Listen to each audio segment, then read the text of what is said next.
The wait is over. Anthony Joshua versus Jake Paul has wrapped up, and the boxing world is already buzzing with bold predictions. Good, bro. You the old guy now. That's crazy. Hey, so what are you gonna do? What are you gonna do to score round better? You've lost every single one of them. You've lost every single round. This could be a legacy ending, AJ. Smile. Smile. Here, calm. It's fine, right? Yeah. Yo. Don't mind me. Just smoking on that Jake Paul pack. Honestly, Jake Paul, trash. Tommy Fury, trash.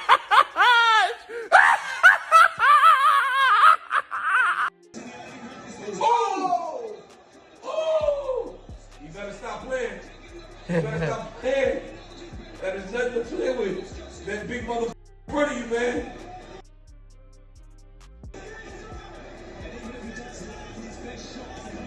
Ooh. That's it over, dog. Oh! Oh! Oh! That's crazy. That's a wrap. Don't get up. Don't get up. Stay out. Oh! That's crazy. Ooh! Oh! Did you see that? It's very difficult to go in like, you know, out of the ring for 14 months and just be razor sharp with a guy running. And so yeah, probably 2 or 3 rounds more than expected. But fair play to Jake Paul. It was a lot tougher than I thought, and he took a lot more shots than I thought he could. What did AJ tell you inside the ring about the fight and how Jake? Oh, he said, oh, you were shouting at me, rushing me. I said, yeah, I just wanted, you know. But like, I think he was always going to take his time. I think he was always going to be the guy that wasn't just going to go in there erratic. I said this earlier. And if Jake was aggressive, then I think he would have actually got caught earlier. But he was smart. Like, his movement was good. He was clever in the clinch. I was actually impressed. But, you know, obviously there was a massive gulf between them, and it was only a matter of time. But listen, fair play. As I said, he did more rounds than expected. Well, I wouldn't call it an incredible knockout. I would call it a matter of time.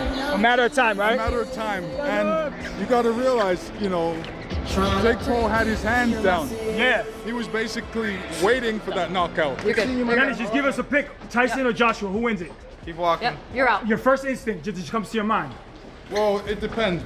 One's a boxer and one's a power puncher. So whichever gets hit first.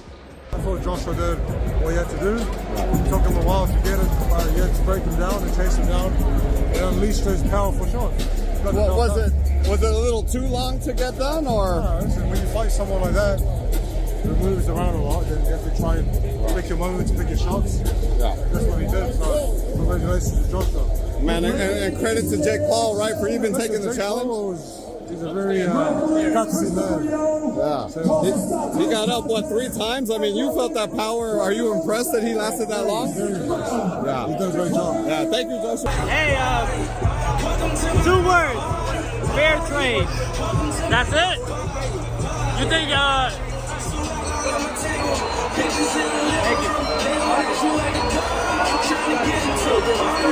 You think AJ was pulling any punches? Fair trade. Fair trade? Was being mad selected. Got up after the first knockdown Nah, Jake is tough. He's tough. He's tough. But the first couple shots didn't land clean. The last one landed clean. Where does Jake go from here? Like he said, he need a rest. Take some time off. Enjoy the fruits of his labor. Anthony Joshua, Tyson Fury. What happens in that fight now? Is it more exciting? I don't know where Tyson Fury is right now. You know, and it's gonna be interesting. But that's a fight I want to see. That's a fight they've been talking about for a long time, man. Domestic dust up, as they call it. I think it's gonna be a good one. No, it was a awkward night. You know, AJ couldn't get to grips with him. Obviously, Jake had a really good game plan, moving his feet, lateral movement, slipping and sliding. Obviously, been practicing that a lot in sparring, and you got to give him credit. He came out there and gave it a good go. Took his licks like a man, didn't complain. You know, fighting a much bigger, more established, world-class fighter. So that's usually what happened. What was always going to happen. You know, a lot of people thought he would only last 1 round, 2 rounds, but you know, you got to give Jake credit. You know, he went out there and had a solid game plan and was implementing it at times. Was landing shots and was avoiding getting hit with the big shots. You know, but there's a reason we have weight categories in boxing, and I'd say he sticks with, you know, the cruiserweight division where the guys are the same size as him, because that, you know, without having the schooling, the many years, I was able to give away 100 pounds in weight because I've been boxing since I was 10. I was an international amateur and world champion at cruiserweight. That's why I was able to do the big jump and use the tactics that he used to win the heavyweight championship. But you know, credit to him, nothing but respect for Jake Paul for putting on such an event and putting himself in harm's way. That was incredible. In my view, that was a victory on all fronts. Like, minus the actual victory, of course, but bro, like, no one expected him to the last 6 rounds with AJ. In my opinion, he won 4 of them. People will argue that he at least won 3. No one expected him to last that long. Rolled his ankle, broke his jaw, still fucking fighting, man. Like, that's toughness. You know, most people wouldn't have the balls ever to step in a boxing ring in their life. He stepped in a boxing ring with one of the baddest men on the planet. Who's 40 pounds heavier than him, is 6 inches taller. That's insane. He's one of the most skilled fighters on the planet. My brother, as a fucking YouTuber, went 6 rounds with him fighting with a broken jaw and rolled ankle. I'm so proud of him. That was just unbelievable.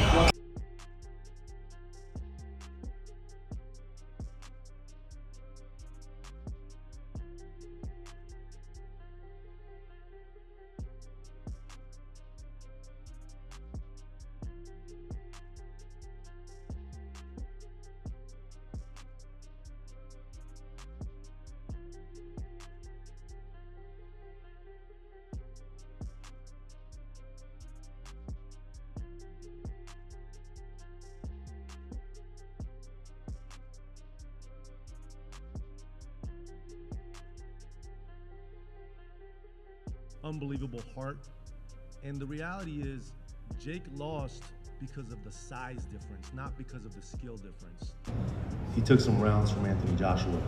It took Anthony Joshua 6 rounds to put out a man who's been in the sport for 6 years and took on the challenge in 4 weeks. So put some respect on Jake Paul's name in the He went 6.5 rounds with Anthony Joshua, one of the best in the world. So I got nothing. And got up like 2 times? No, it was sick. Talk about that. I mean, there's been other heavyweights that have fought that right hand who haven't got up. Ngannou, so many people, bro. The overhand right. Jake's got a tough chin, dude. I think he does whatever he wants after this. He just has such big balls, dude.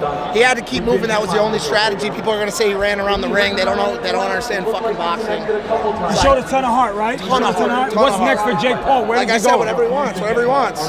Whatever he wants. I hope he hits. I hope he fights some more people like that are heavyweights. Still heavyweights? Yeah, I think heavyweights, but not Joshua. Yeah, not Joshua. Definitely not Joshua. Lennox Lewis responded by saying, "In sparring, things are completely different from a real fight. Everyone knows what Jake will do. He will move around the ring and try not to get hit. It will be up to Anthony Joshua to catch him and deliver the real damage." Yeah, what happens in sparring is completely different, and everybody knows what Jake's gonna do. He's gonna move around the ring and try not to get hit, and it's up to Anthony Joshua to catch up to him and demolish him. Henry Cejudo shared his view, saying that the only way Jake could win was if AJ made a mistake. He noted that Joshua was a true heavyweight, not just a cruiserweight, and used Joshua's performance against Francis Ngannou to show his power. Cejudo added that Jake would be much smaller than AJ and face a major disadvantage. Yeah, the only way Jake Paul gets it done, bro, is by him literally taking a fall, bro. Like, I don't think Anthony Joshua is a real heavyweight. He is not a cruiserweight. He is a real heavyweight. And you saw what it did to our boy, man, Francis Ngannou. I mean, bro, if you're able to do that to a man that weighs 265 pounds, a dude that weighs 230 is small compared to him. Kamaru Usman responded by saying that Anthony Joshua should handle the fight easily. However, he noted that many fighters, like Mike Tyson and Lennox Lewis, had been overconfident in the past and were surprised by upsets. Usman acknowledged that while Joshua was the clear favorite, Jake Paul could not be completely ruled out, since anything can happen in the ring. Anthony Joshua should come out there and just school the guy. But listen, Henry, let's not forget, this is not the first boxer to kind of go out there and be facing great odds to where he thought, I'm just gonna go in there and walk through this dude and do what I want to do. I've mentioned it before, plenty of boxers. Hasim Rahman, Lennox Lewis, Mike Tyson and Buster Douglas, even Evander Holyfield. There's a lot of fighters that have done that, but you have that little arrogance. Oh yeah, I'm gonna go ahead and take care of this dude. But this happens. So listen, we can't just completely count him out. There has to be something that Jake Paul does know that the rest of us don't know about his skill set, about his boxing, to where he's like, okay, I'm willing to take that fight. Additionally, David Haye shared his view on the Joshua versus Jake Paul fight, noting Paul's confidence and preparation, while also highlighting Joshua's elite skills and championship experience. He discussed factors like Joshua's recent surgery, time away from the ring, and his new coach, but highlighted that AJ's talent and Olympic background make him a formidable opponent. I felt exactly the same way. There's nothing he can do. I'm like, hold on, I got it so wrong last time. I'm gonna go completely against the grain, against all logic. Particularly talking to a lot of Paul's team. Paul's team are so confident. They've done their research. They've looked at him. They understand the movement patterns. They were talking about they know what they're doing, and they really believe not only is he going to win, but he's going to somehow find a way to knock AJ out. AJ hasn't fought for 15 months. He's had elbow surgery. He's got a new coach. I can understand a few of these different elements, but obviously AJ is AJ. Olympic gold medalist, two-time heavyweight champion of the world. You can't dismiss that. And once AJ's jab lands in that first round, David then focused on Jake Paul's strategy and past performances. He analyzed whether Paul's style and experience could realistically challenge Joshua, comparing his previous opponents to the level of skill and pressure AJ brings. This set up Haye's point that the fight represents a completely different challenge for Paul than anything he has faced before. Jake Paul's team believe that's what he's going to do. He's going to avoid and counter and put the pressure on AJ. I've never seen anything in his previous fights to suggest he could do it in anybody. The best fighter he's fought, in my opinion, is Tommy Fury. And I thought he actually won that fight, close fight, knocked him down that last round. It wasn't much in it. But this is a whole different situation. It's a completely different sport. Furthermore, Simon Jordan gave his view on the Joshua versus Jake Paul fight, calling it more of an entertainment event than a serious boxing match. He noted that Jake Paul's skill level hasn't changed significantly, and that the fight's seriousness comes from Joshua's reputation and the large money involved. Jordan predicted Paul would likely be stopped safely without serious harm. Well, he's a very good salesman, isn't he? I mean, the fact is that you judge somebody by, unless there's been an absolute sea change in what he's capable of doing. We've seen him. We've seen him fight. We've seen him fight Tommy Fury. We saw the level of his skills. So we know that this is an entertainment proposition. It's an event. It's not a serious boxing fight. It's only serious because Anthony Joshua has such a huge reputation. It's only serious because of the scale of money that's available to these two protagonists. Other than that, the way it plays out is Jake Paul gets knocked out. I would suspect he gets knocked out or stopped in the most harmless way, in terms of maybe he gets a body punch which takes him out and he doesn't get headhunted by Anthony Joshua, because if he gets hit by a shot that hit Francis Ngannou. Jordan then addressed how predictable the Joshua versus Jake Paul fight might be. He compared it to Joshua's previous high-stakes bouts, noting that those fights carried real danger. Jordan explained that in this matchup, the main concern for Joshua is his reputation, suggesting the outcome feels almost inevitable compared to the genuine risks of past opponents. You're making it sound there that maybe it is slightly scripted. No, I think it's an inevitability about what the outcome is likely to be. I think Anthony Joshua... Every other fight is unscripted. There's a jeopardy. There's a jeopardy that the top fighter... If Anthony Joshua... And I can't inhabit the mind of an elite boxer, but I'm going to try and have an attempt at, having spoken to a lot of them recently on Talk Boxing, is that when you're fighting Daniel Dubois and Alexander Usyk, you are on high alert. The only thing that Anthony Joshua is on high alert about at this moment in time is his reputation if it takes too long to get rid of this twerp. But the actual jeopardy for him in terms of the damage he's likely to... He knows if Daniel Dubois hits him, he's in trouble, and he felt it and he knew it. Furthermore, Jimmy Smith shared his take on the potential Joshua versus Jake Paul matchup. He explained that many experts initially doubted the fight would happen, because Joshua is a top heavyweight near his prime. Smith admitted he was wrong in previous discussions, highlighting that facing a legitimate, skilled opponent like Joshua is a serious challenge for Paul. For Anthony Joshua to functionally end Jake Paul in the ring. So, this was, and I have no problem admitting I'm wrong. We were on Pro Box TV talking about the list of possible opponents for Jake Paul. We did it before the Gervonta Davis fight was announced, and then we did it after it looked like Gervonta Davis was going to fall out because of his domestic violence allegations. And both times, Anthony Joshua was on the list of possible opponents, and both times, the experts, Chris Algieri, Paulie Malignaggi, thought there's no way on earth he fights Anthony Joshua. That's the last person on earth that he fights. Why? It's a legitimate heavyweight, somewhat near the prime of their... Jimmy explained how a fighter's motivation affects performance, especially when their future is uncertain. He noted that when challenges feel too risky or not worth it, effort in training and fights can drop. Using past Legends matches as examples, he showed how this mindset influences outcomes in high-pressure situations. Andrew Silva predicted that while Joshua is the more experienced heavyweight, Jake Paul has a real chance to win, and both fighters deserve respect for stepping into the ring. Well, it's very tough to say something about Joshua or Jake. You know, I'm waiting for this fight because I'm so excited. But, you know, Jake have a lot of chance to win, and a lot of people think you're not, but I believe in Jake.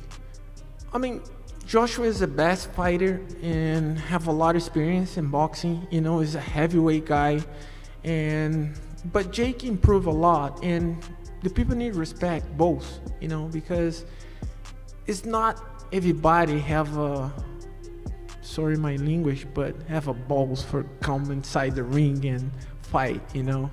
As reactions continued to spread online, attention shifted to commentary from Showbiz the Adult. He addressed how Anthony Joshua's mindset was being portrayed across social media. Rather than exaggerating, he focused on separating competitive intensity from extreme labels, explaining how certain clips and reactions shaped public perception and sparked debate within the boxing community. I said, listen, Anthony A.J. Joshua is the psychopath. He ain't trying to kill Jake Paul. Though I think A.J. is a warrior, I don't think he's a psychopath. He ain't a damn psychopath. I know y'all want him to come in and try to kill him, but you don't want to kill anybody. But most rational human beings don't want someone dead. If I can kill you, I will kill you. That's just how I am. If he dies, he dies. Ball job! Ball job! It's almost like Anthony A.J. Joshua watched the Taco Tuesday and was like, oh, you don't think so? Oh, I'm crazy. If I can kill you, I will kill you.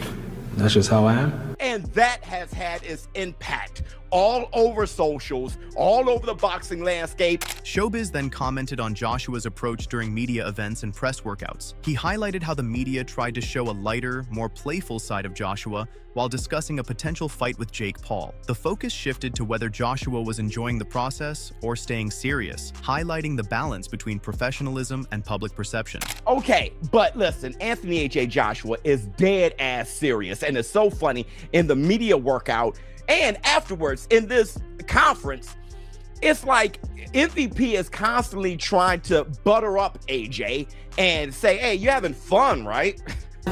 Is taking a fight with Jake Paul, trying to find that fun again and that enjoyment again? Boxing is not such a fun sport. You can't play boxing. So it's not so fun if I'm honest, but you know, it's been cool to watch you on social. I know you fought all over the world. You look very calm, cool, collected, and you're having fun.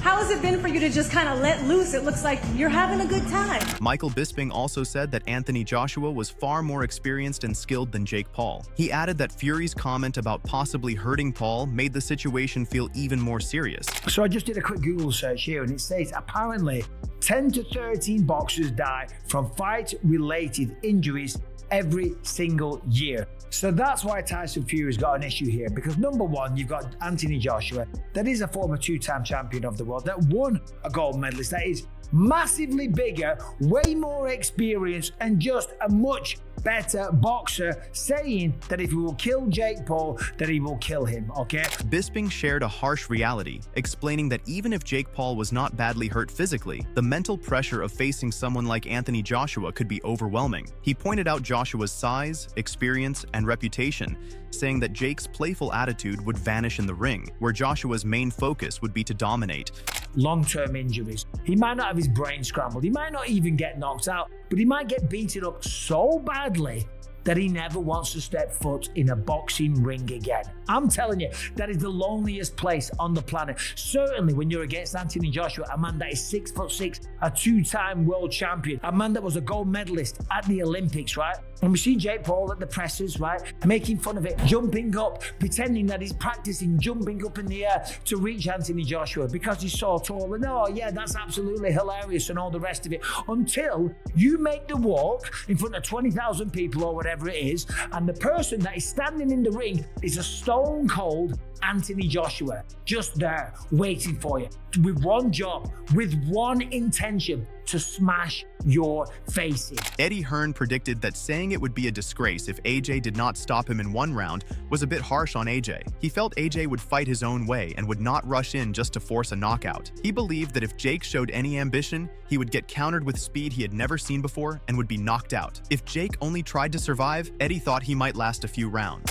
You know, I think the whole "if he doesn't stop him in a round, it's a disgrace" is a little bit harsh on AJ, to be honest with you. But listen, AJ's going to do what he's going to do. He's not going to go in there and start going, "I've got to get him out of there," and just. But if Jake shows any ambition, he's going to get countered at speed that he's never ever seen before, and he'll get knocked spark out. If he tries to survive, he might go a few rounds. Derek James predicted that the achievements were very different, but he believed Jake was still improving. He said Jake kept evolving and had not stopped getting better. He wanted to see how Jake would continue to grow in the sport and if he could develop enough to compete with someone so big, strong, and physical. What do you think of Jake's skill level compared to Anthony Joshua and the accolades he's achieved in the ring? I mean, well, the accolades are totally different, but I think that I haven't seen Jake really get into. I think that he constantly keeps evolving, I hope, and I believe that's what the case is.